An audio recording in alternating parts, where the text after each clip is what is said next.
എല്ലാവർക്കും നമസ്കാരം.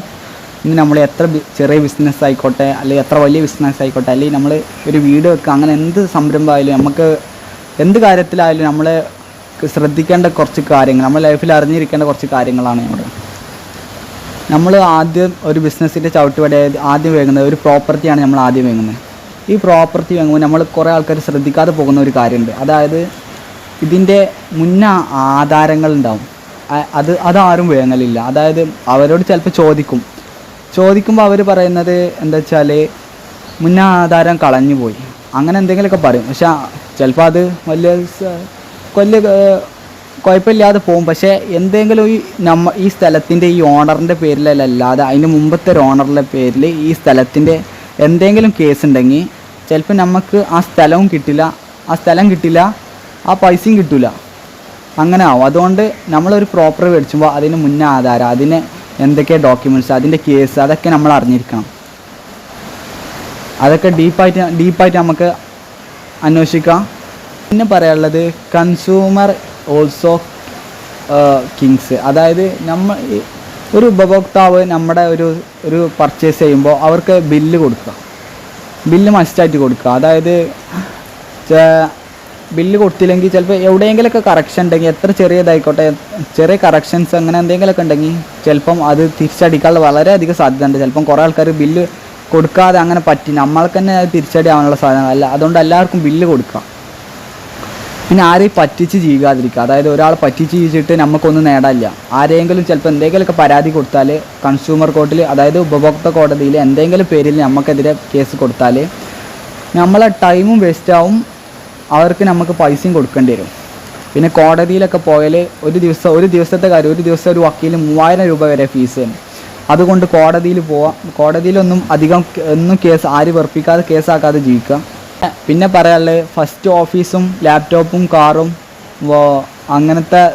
അങ്ങനെ ബിസിനസ് തുടങ്ങാൻ നിൽക്കുന്ന കുറേ ആൾക്കാരാണ്. പക്ഷെ അങ്ങനെയല്ല, നമ്മൾ ആദ്യം എത്ര ചെറിയ ബിസിനസ് ആയാലും സ്റ്റാർട്ട് ചെയ്യുക. ചിലപ്പം കുറേ ആൾക്കാർ കളിയാക്കും, ഇത് ഇവിടെ കാര് വരാനാ. ചിലപ്പോൾ ഒരിക്കലും അങ്ങനെ പറഞ്ഞ കുറേ സ്ഥാപനങ്ങളാണ് ഇന്ന് ലോകോത്തര നിലവാരത്തിലെത്തിയത്. നിങ്ങൾ എത്ര വലിയ സ്ഥാപനങ്ങൾ എടുത്ത് നോക്കിയാലും അതിൻ്റെ ഹിസ്റ്ററി എടുത്ത് നോക്കിയാലും ആദ്യം അവർ ചെറിയൊരു ഇതിനേക്കാരം സെറ്റപ്പ് എന്നേക്കാരം തുടങ്ങിയിട്ടുണ്ട്. പിന്നെ ഡെവലപ്പ് ചെയ്ത് കൊണ്ടുവരലേക്കാരം. പിന്നെ ഓവർ എക്സ്പെൻസ്, അതായത് നമ്മൾ ചിലവിനേക്കാൾ കൂടുതൽ വരുമാനത്തെ കൂടുതൽ ചിലവാക്കാൻ ഒരിക്കലും പാടില്ല. നമ്മൾ എന്ത് സാധനം ഉണ്ടെങ്കിലും എഴുതി വെക്കുക. അതായത് നമുക്ക് എത്ര ചിലവായി, എത്ര വരുമാനം, ഇതിൽ നിന്ന് ഇൻകം എത്ര ജനറേറ്റ് ചെയ്ത് ഇങ്ങനെ എഴുതി വെക്കാം. എല്ലാവരും പറയുന്ന പോലെ അസറ്റ്സ് വർദ്ധിപ്പിക്കാൻ നോക്കുക. അതായത് ഓവറായിട്ട് എക്സ്പെൻസ് ഓവറായിട്ട് വർദ്ധിപ്പിക്കാതെ അസറ്റ്സിലേക്ക് ഫോക്കസ് ചെയ്യുക. വെറുതെ ചിലവഴിച്ച് ചിലപ്പോൾ നമുക്ക് എന്തപ്പോൾ നിലവിലിപ്പോൾ നമ്മൾ മാർക്കറ്റിൽ എന്താണ് സ്വർണ്ണത്തിനാണ് വില കൂടുന്നത്, അന്ന് സ്വർണ്ണം പർച്ചേസ് ചെയ്യുക. നല്ല ഡിമാൻഡ് കൂടുന്ന സ്ഥലം, ഫസ്റ്റ് ഓഫ് ഓൾ വെറുതെ ഒരു സ്ഥലം വാങ്ങിയതുകൊണ്ട് നമുക്കൊരിക്കലും കാര്യമില്ല. അതായത് ഡിമാൻഡ് വർദ്ധിക്കുന്ന ഒരു സ്ഥലം വാങ്ങാം. ഭാവിയിൽ എനിക്ക് ഈ സ്ഥലം ഉറപ്പായിട്ടും എനിക്ക് ഇതിമെന്ന് എന്തായാലും ഒരു 5-6 ലക്ഷം കിട്ടും എന്ന് ഉറപ്പുണ്ടെങ്കിൽ മാത്രം ആ സ്ഥലം വാങ്ങാം. അല്ലാതെ വെറുതെ ഒരു സ്ഥലം വാങ്ങി ചിലപ്പം നമുക്കൊരു സ്ഥാപനം തുടങ്ങാനും പറ്റില്ല, അത് വിൽക്കാനും പറ്റില്ല. അങ്ങനെ കുറേ സ്ഥലങ്ങൾ ഇന്ന് നമ്മുടെ ചുറ്റുപാട് നമ്മൾ ശ്രദ്ധിച്ചാൽ കാണാം.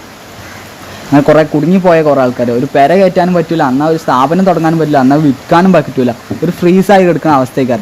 അതുകൊണ്ട് മാക്സിമം നല്ല രീതിയിൽ നല്ലൊരു സ്ഥലം വാങ്ങുക. പിന്നെ പറയാനുള്ളത് കമ്മ്യൂണിക്കേഷൻ സ്കില്ലാണ്. നമ്മൾ സംസാരിക്കാത്ത ഒരാളാവട്ടെ അല്ലെങ്കിൽ സംസാരിക്കുന്ന ആളാവട്ടെ, എന്തായാലും നമ്മൾ സെയിൽസ്മാൻമാരോടൊക്കെ നല്ല രീതിയിൽ നല്ല കമ്മ്യൂണിക്കേഷൻ നിലനിർത്തുക, അവരുമായിട്ട് നല്ലൊരു ബന്ധം നിലനിർത്തുക. കാരണം അവരാണ് നമുക്ക് ഭാവിയിലേക്കുള്ള ഒരു മുതൽക്കൂട്ടായിട്ട് അതായത് നമുക്ക് ചിലപ്പം പെട്ടെന്ന് കൊടുക്കാൻ പൈസ ഒന്നും റെഡിയായി വരില്ല. അതുകൊണ്ട് അവരുമായിട്ട് മാക്സിമം നല്ലൊരു ബന്ധം നിലനിർത്തുക. നമുക്ക് ചിലപ്പം ഒരു വർഷത്തെ മാസമൊന്നും അവർക്ക് പൈസ കൊടുക്കാൻ പറ്റിയെന്ന് വരില്ല. അങ്ങനെ ഫ്രീ ആയിട്ട് പോകണ കുറേ സ്ഥാപനങ്ങളുണ്ട്. പക്ഷേ അങ്ങനെയൊക്കെ നോക്കി നല്ല രീതിയിൽ ഇതാക്കാം. എപ്പോഴും നമ്മൾ ശ്രദ്ധിക്കേണ്ട കാര്യം, നമ്മൾ ബില്ല് വാങ്ങാം. അത് രണ്ട് ഭാഗത്തുനിന്ന് ചിന്തിക്കുകയാണെങ്കിൽ രണ്ട് ഭാഗത്തുനിന്നും നമ്മൾ ബിൽസ് എപ്പോഴും ശ്രദ്ധിക്കുക, വാങ്ങാം.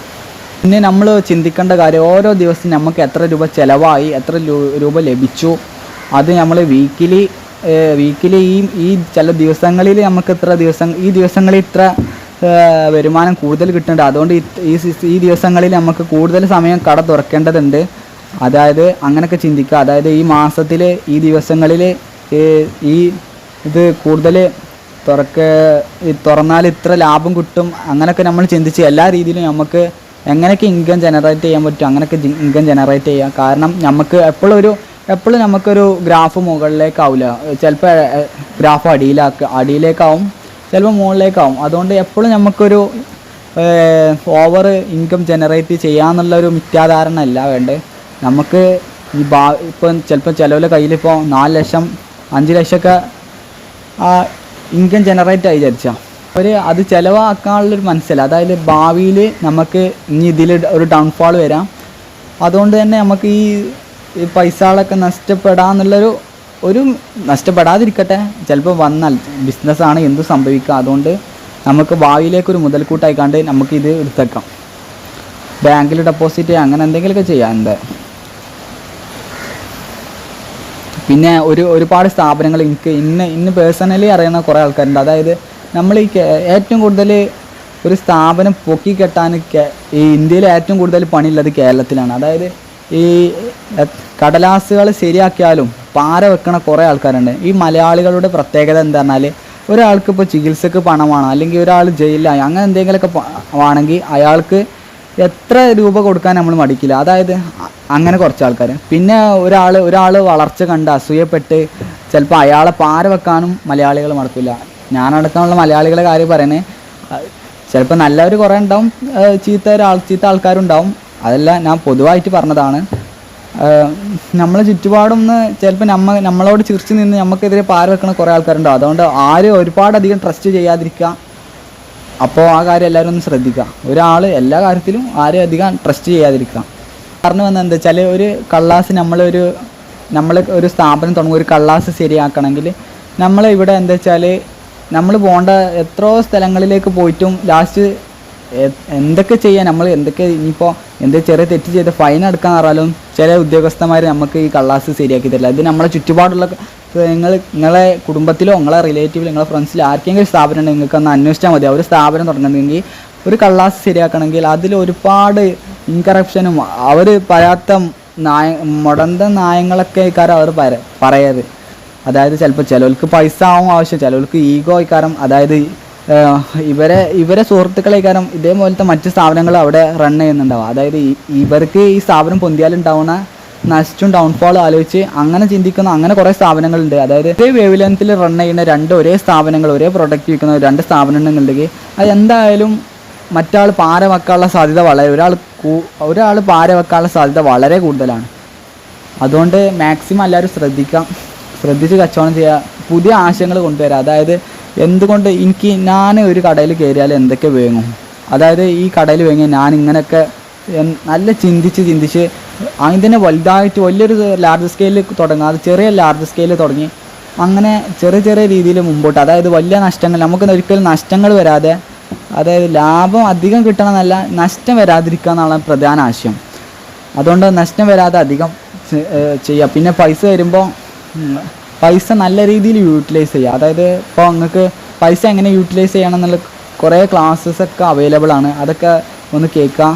Thank you for watching. നിങ്ങൾക്ക് ഉപകാരപ്പെട്ട് വിചാരിച്ചു, ഉപകാരപ്പെട്ടാൽ ഷെയർ ചെയ്യുക, ലൈക്ക് ചെയ്യുക. Okay, thank you.